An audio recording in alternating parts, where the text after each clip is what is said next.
20,000पेक्षा जास्त रोख व्यवहार करताय तर हा व्हिडिओ तुमच्यासाठी।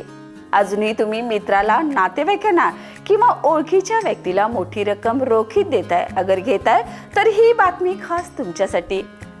आयकर विभागाने स्पष्ट केलंय 20,000 रुपयापेक्षा जास्त रक्कम रोखीने कर्ज देणं अगर घेणं कायद्याविरुद्ध आहे। पकडले गेलात तर जितकी रक्कम रोखीने घेतली किंवा दिली तितकाच दंड तुम्हाला भरावा लागेल।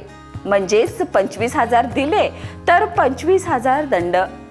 यासाठी आयकर कायद्यात कलम 269 SS लागू होतं आणि दंड कलम 271 D अंतर्गत वसूल केला जातोय। एप्रिल 2025 मध्ये सर्वोच्च न्यायालयाने ही मोठा निर्णय दिला।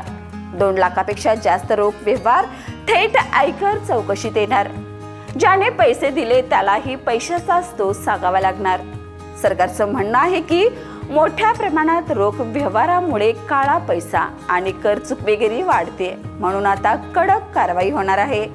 थोडक्यातच काय, रोख व्यवहारात हात जळू शकतो, म्हणून लक्षात ठेवा, कर्ज द्या अगर घ्या पण बँकेतूनच करा, नाहीतर तुमचाच पैसा तुमच्यावर दंड बनून परत येईल। या आणि अशाच ताज्या अपडेटसाठी पाहत राहा तारा न्यूज।